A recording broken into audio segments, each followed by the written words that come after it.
ఏమో ఇక ప్రపంచ మూలల్లోని వ్యవసాయ విధానాలు అధునాతన సాంకేతిక పద్ధతుల సమాచారాన్ని రైతుల ముంగిట నిలిపారు.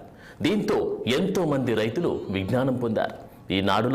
ఈనాడులో వచ్చే రైతే రాజు కూడా రైతన్నలకు ఎంతో సమాచారం ఇస్తుంది.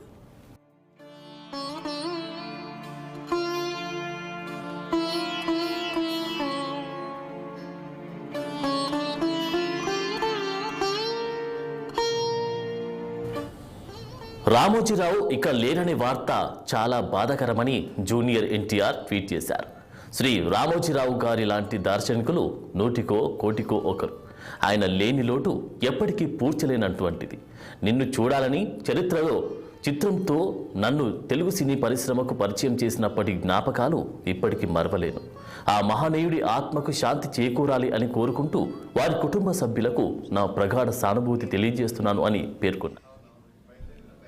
ఈరోజు నేను ఇక్కడున్నానంటే కాస్త రామోజీరావు గారు గొప్ప మనిషి అండి. ఆయన అంటే ఎంత ఇదంటే ఆయన దగ్గర నేను నేర్చుకునేది ఏంటంటే డిసిప్లిన్ అండి. ఒక టైంని మెయింటైన్ చేయడం, టైంకి రావడం, టైంకి వర్క్ చేయడం, మెయిన్ వచ్చి కష్టాలు నమ్ముకున్న వాళ్ళు ఎప్పుడు బాగుంటారో మనకు చెప్పేవాళ్ళు అనమాట. నేను ఎప్పుడు అడిగేదాన్ని, సార్ ఈ ఏజ్లో కూడా ఇప్పుడు వచ్చి మీరు ఆఫీస్లో ఈ రామోజీరావు దీంట్లో మనం ఇక్కడ షూటింగ్ చేస్తామన్నమాట. వెళ్తుంటే కర్టెన్ ఓపెన్ ఉంటుంది, మార్నింగ్ కరెక్ట్గా 10 o'clock ఓపెన్ ఉండేది. అప్పుడు అడిగేదాన్ని నేను, సార్ ఎలా సార్ అంత టైంకి వస్తారు, అంత వర్క్ చేస్తారు ఈ వయసులో అంటే, నాకు ఇష్టమైందే వర్క్ చేయడం అమ్మా, క్షమించాలి.